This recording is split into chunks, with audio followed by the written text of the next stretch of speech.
بسم الله الرحمن الرحيم، وصلى الله على سيدنا محمد وعلى آل بيته الطيبين الطاهرين.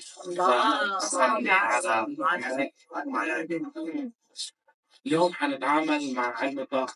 علم الطاقة اللي هو بلش بقرون سابقة جدا، يعني في قرون كتير سبقتنا من قبل تعاملت مع علم الطاقة بطريقة أثرت على الجسم، بنفس الوقت أثرت على المنازل البيوت. يعني كان من مثلا من هيدي الأمور اللي أثرت عليها هي الأهرامات. يعني كيف علم الأهرامات بلش؟ نحن حنتعامل مع علم الأهرامات وعلم البيوت. هلا كيف البيوت بيبنى بأي طريقة، بنفس الوقت الكعبة والأصنام، بنفس الوقت الإمام علي والتكسير والأصنام، لأن كلياته هدول مربوطين ببعض. فأول شيء بنبلش بالعلم الطاقة. كان في بالماضي قارة تسمى عدة قارات، صار فيها حروب. أنا ذكرت هذا الموضوع بمختلف الدروس اللي قبل منها. صار في حروب وأحد القارات غرق، نتحدث عنها أفلاطون القارة الفاضلة أو المدينة الفاضلة. هذه المدينة الفاضلة هي مش من نسل الخيال، هي كانت حقيقية وتحدث عنها أفلاطون، لأنه وصلوا وقتها لعلوم فلسفية كثير عميقة. وهذه العلوم الفلسفية ما كانت نتاج أصنام. يعني مثلا إذا درسنا تاريخ أفلاطون، أفلاطون كان عايش تقريبا من حوالي 7000 سنة أو 8000 سنة. وهذا العلم اللي قدروا يوصلوا وقتها من 7000 أو 8000 سنة هو علم جدا جدا عميق بفهم الإنسانية. يعني قدر يفهم الإنسانية أينشتاين، عفوا أو أفلاطون، أكثر من ناس كتير هلأ ما قادرين يفهموه. فإذا بنروح مثلا على علم التاريخ، التاريخ بيقلنا إنه البشرية وجدت من 10000 سنة، وأفلاطون كان موجود من 7000 سنة. يعني حتى قدر هو يوصل لهذا العلم كان بس بجرد ب 3000 سنة. ب 3000 سنة، من 10000 سنة قبل الميلاد لأول 7000 سنة قبل الميلاد، يعني في بين بعضهم 3000 سنة بس. بهول 3000 سنة قدر يوصل لهي الفلسفة العميقة وقدر يتحدث عن مدينة فاضلة. اللي هي كانت أتلانتا، اللي كانت موجودة أتلانتس. نعم. هلا في كتير إشاعات عن هذه الجزيرة وشو كانوا بيعملوا بالضبط وشو فيها. بس ولكن نحن عم نتحدث عن حقائق علمية. في قلب البحر لقوا جمجمة، يعني جمجمة منحوتة تحت، مش جمجمة إنسان. جمجمة على شكل جمجمة الإنسان، مكونة من اثنين من مادتين مع بعض، ونحن مستحيل حتى يعني نحن بنقصهم هلا بصعوبة شديدة، بنقصهم قص اللي هن الألماس والبلاتينوم ممزوجين مع بعضهم. يعني الألماس والبلاتينوم ممزوجين مع بعض. تصور هلا الألماس نحن ما فينا ندوبه، ما فينا يعني الألماس هلا بيبقى حبة ألماس بنقص فيها الحديد، بنقص فيها الفولاذ. يعني المصانع هلا اللي بيعملوا بالتصنيع قبل ما يجي الليزر كانوا يقصوا الحديد القاسي جدا، كانوا يقصوه بالألماس. لما حتى عملوا الليزر هلا صاروا يقصوه فيه. بس التكنولوجيا اللي كانت عندهم قدرت تصهر يعني تفوتهم بيناتهم ببعضهم. مثل هلا كيف مي وسكر نحطهم مع بعض نحطها بتصير مي كلها سكر، نفس الشيء قدروا يعملوا الألماس سائل ويدخلوه بالبلاتينوم ويفوتون بيناتهم مع بعض يعملوها جمجمة. يعني هيدي نحن هلا بالتكنولوجيا تبعتنا ما فينا حتى ندوبها أو ما فينا حتى نقصها. فهي التكنولوجيا الموجودة كانت عندهم بهداك العصر. وهذه قبل كمان أينشتاين ب1000 سنة. يعني فينا نقول أتلانتا كانت موجودة 2000 سنة بعد وجود آدم. يعني إذا بدنا نطلع عليها بهالطريقة. طبعا هلا في ناس يمكن يقولوا لي في اكتشفوا على الديسكفري تشانل مثلا من 6 أشهر عرضوا اكتشاف جسم إنسان عمره 65 مليون سنة. بس أنا تحدثت عن إنه هذا الإنسان مش البشر اللي إحنا هلا مثلنا نحن. هذا الإنسان قبل آدمكم هذا ألف وألف أو ألف آدم. الإمام علي بيقول يعني في 1000 آدم قبل آدمنا هلا، ففي 1000 صنف بشري أو 1000 صنف إنساني إجا قبلنا نحن. هدول من هدول، يعني مش من البشرية اللي نحن عايشين فيها هلا، مش من طبيعة تفكيرنا وطبيعة. بس ولكنه ورثنا علومهم، يعني العلوم اللي كانت موجودة عندنا ورثناها. أول تكنولوجيا وأول علم طاقة صنع لآدم هو النار. النار هي أول تكنولوجيا صنعت، وهي تحمل كل الأسرار الموجودة في في في يعني في عالمنا الحالي. كيف النار؟ هلا في ناس بيقولوا النار هي الحياة وهي هي كل شيء، يعني كل المحرك اللي نحن عايشين فيه هي اللي بتجيب لنا الطاقة. بس ولكن في علم المادة، النار هي مدمرة للمادة، هي الشيء الوحيد الذي يدمر المادة. فدمار المادة بيكون طاقة لإلنا، لأن هذا من تسخير من رب العالمين، سخر لنا كل شيء موجود على الأرض من وراء هذا الموضوع. فدمار المادة مثلا إذا جبنا محرمة وحرقناها، أو غاز حطيناه تحت مي، المي بتصير تغلي وضغطناها، كيف هيك عملوا أول قطار عملوه بهالطريقة. فهي بلشت طاقة، ضغطوا المي، طلعت المي صارت تحرك التوربينات مشيت، فالبخار تحول لطاقة. فشو اللي محرك الطاقة؟ النار. بس ولكن شو هي النار بتعريف المادة؟ هي دمار المادة نفسها. يعني الغاز تحول من شيء لشيء وتدمر، ما دمر، تحول لطاقة تانية، وهذا دمار الطاقة التانية حرك الشيء الأول. فنفس الشيء بتعريف الطاقة، لأنه نحن بناكل سكر أو بناكل أكل عادي، الجسم بيدخل لجوا، بتدخل الأنزيمات، بدوب الأنزيمات بيتحركوا، بصير في سكروز وفركتوز وكل هدول بفوتوا مع بعضهم، بفوتوا على الميتوكوندريا اللي موجودة السل يعني اللي موجودة بالخلية بقلبنا. شو بتصير تنتج طاقة. كل خلية لحالها فيها محرك للطاقة. كل خلية بقلب جسمنا فيها محرك للطاقة.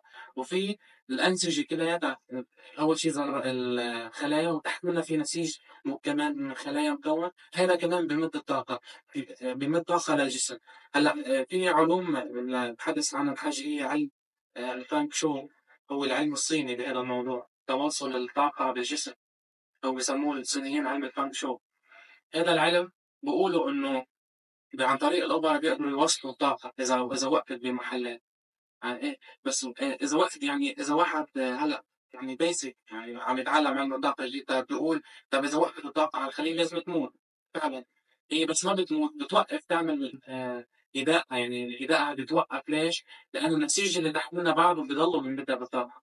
بس الإنسان اللي عنده هذا من الأنسجة واقفة عنده، بحس دائما الخمول.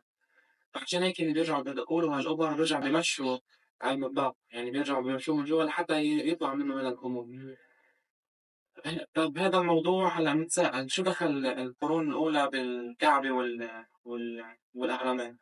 إذا طلعنا نظرنا بالأهرامات، شكلها هرم، يعني شكلها إلها 4 أقسام من فوق لتحت، مقصوصة من فوق لتحت. هذه الطريقة تجميعها، لما تحدثنا معنا مرة بعلم الجبر، هو الأركان ال4. إلها كل وحدة إلها ركن، يعني إلها ركن الشرق، الجنوب، الشمال، الغرب. يعني هول الأركان. بس ولكن الفرق ببناء على الهرم غير الكعبة بس بتلاقيها ريكتانجل، يعني تريانجل، ريكتانجل، ايه شكلها مربع. بس ولكن هيديك شكلها من فوق لتحت. ايه عفوا، مثلا نعم، مش مثلا مربع. مربع، ايه. لا لا، مكعب. ايه عفوا، كيوب، عشان هيك سميت كعبة. نعم نعم. لا، المكعب إلها من فوق، يعني أصلا أنا عم أتحدث عن إذا طلعنا فيها بس من فوق، مش عم أتحدث عن البعد الثلاثي لأن إيه. الهرم بيجمع كل الأنواع الطاقة الموجودة من حواليه كلها بفوتها لجوا. هلا إذا جبنا بقلب الهرم حطينا مثلا شفرة حلاقة، بس مثلا إذا استعملناها كثير، شفرة الحلاقة آخر شيء بتنفجر. حطينا شفرة حلاقة بقلب الهرم، بيرجع الحالة بتنبرد. يعني إذا بعد حطيناها مثلا شهر وقلناها فينا نرجع نحلق فيها، بتكون اوريدي صارت شهر. إذا حطينا مثلا حليب، هلا تركنا الحليب برا 3 4 أيام بيعفن، بس إذا حطيناها بقلب الهرم ما بيعفن، بضل على طول. بيضل الحليب على طول بدون ما يعفن، أو بالأكل أو أي شيء بجوات الهرم، جواته بقلبه. فهي علم الطاقة اللي من زمان استعملوه. هلا كيف هن كيف هذا العلم وقتها سحروا فيه الناس. هلا مهما نحن بنقول انه الاصنام بيعملوا شكل صنم وبيقعدوا يعبدوه. العالم حتى لو كانت بسيطة، بس مش بهالهبل، مش بهالهبل يعني كان من زمان الصنم، إذا جمعوهم كلياتهم مع بعض، الأصنام مع بعضها، فوتوها ببعضها، يعني حطوها بطريقة معينة مع الطاقة الحرامية من فوق، مع أمور اللي نحن ما بنعرفها هلا شو هي بالضبط، بيبقى إذا حدا بده يكسر حيلا صنم منهم بطريقة عشوائية بيتكهرب، يعني بيموت. لأن يعني هي فعلية كانت حقيقية. فعشان هيك أول من كسر الأصنام هو النبي إبراهيم عليه السلام. لما راحوا يعملوا احتفالات، فهو دخل على الأصنام وما مثل ما بقول وبالتالي الله لأكيدن أصنامهم بعد أن تولوا مدبرين.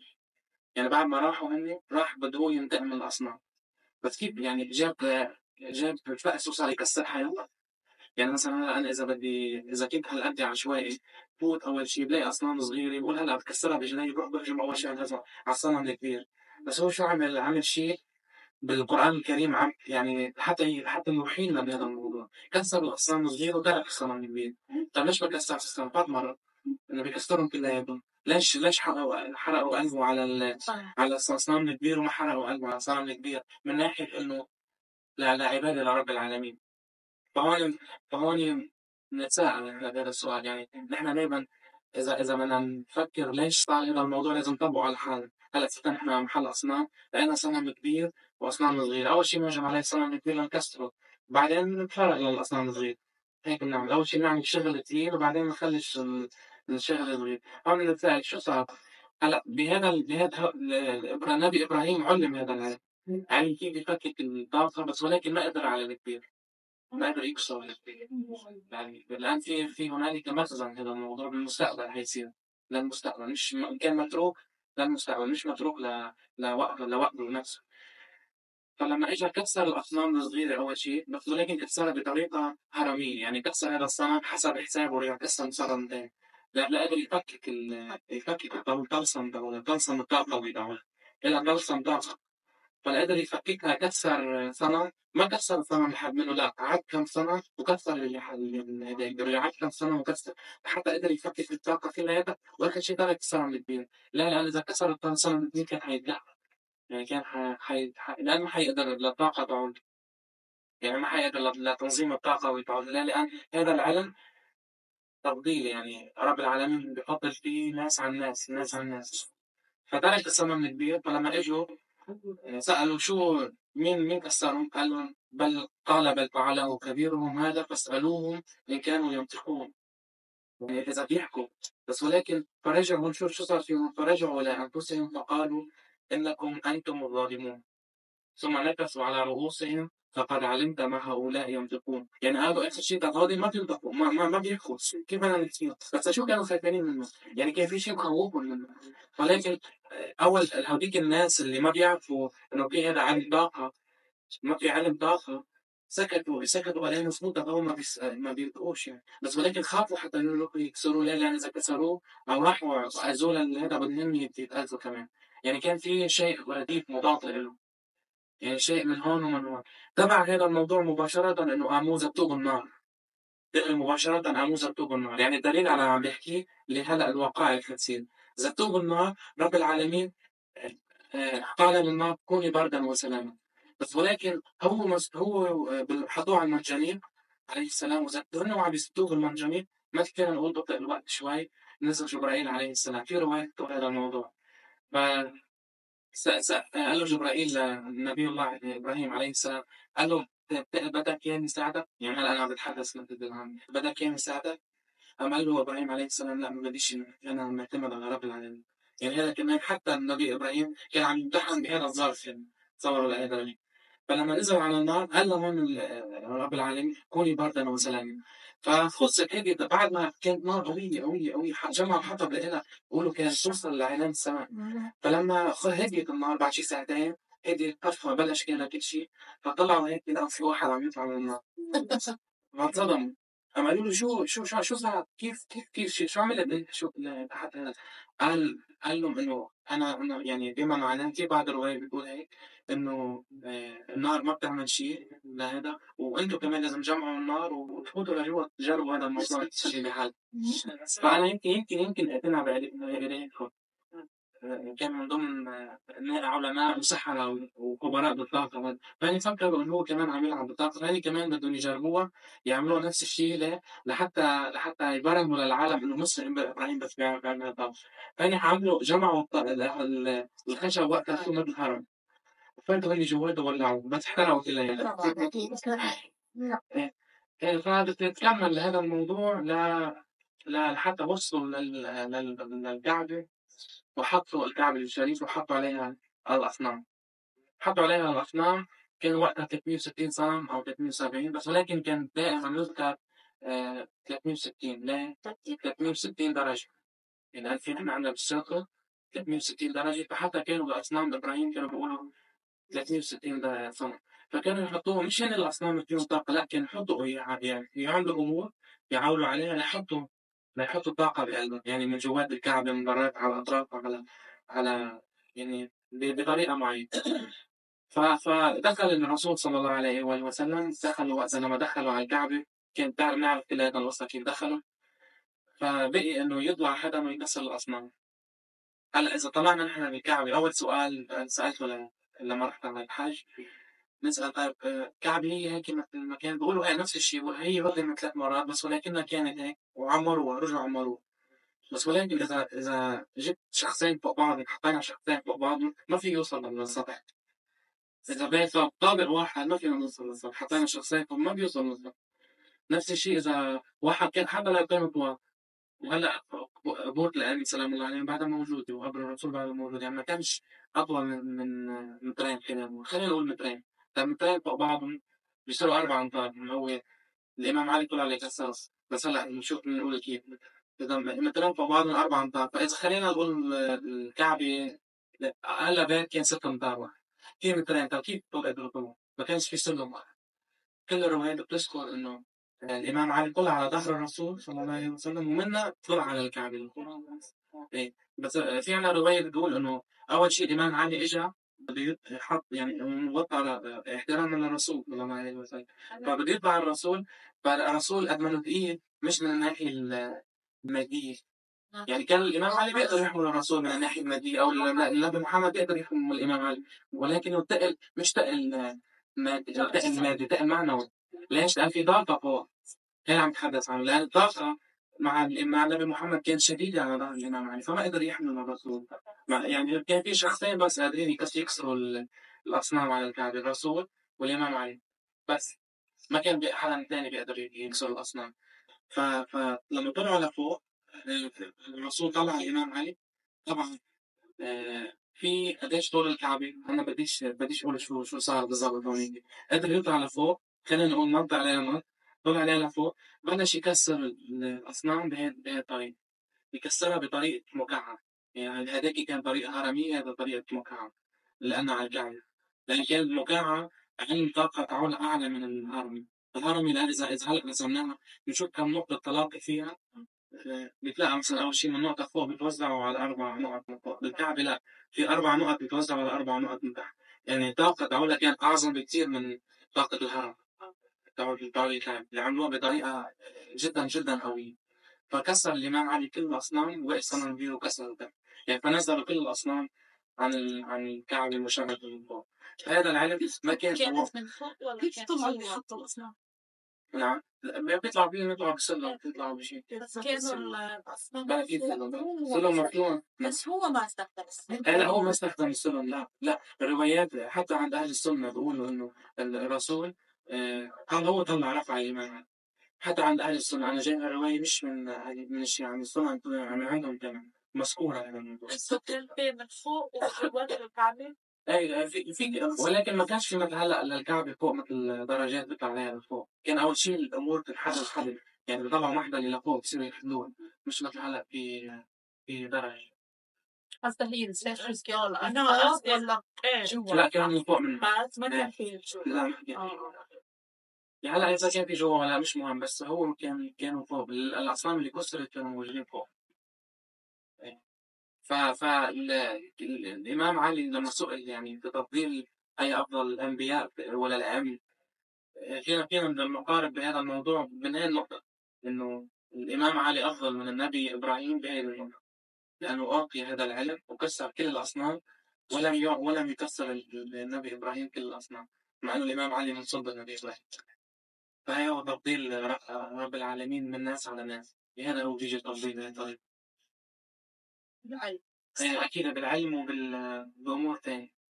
أنا قلت ذكرت الإمام علي حتى لفرجي منزلته عند رب العالمين، لأن هو خلق بعند الكعبة، بينما غيره مثل النبي عيسى ما خلق. لما كانوا بقلب بيت المقدس قال له روح يعني روحي على مطرح تاني وخلفي ما تفوت ما تخلفي جوا بقلبي المكان المقدس لأن هذا مكان عبادة.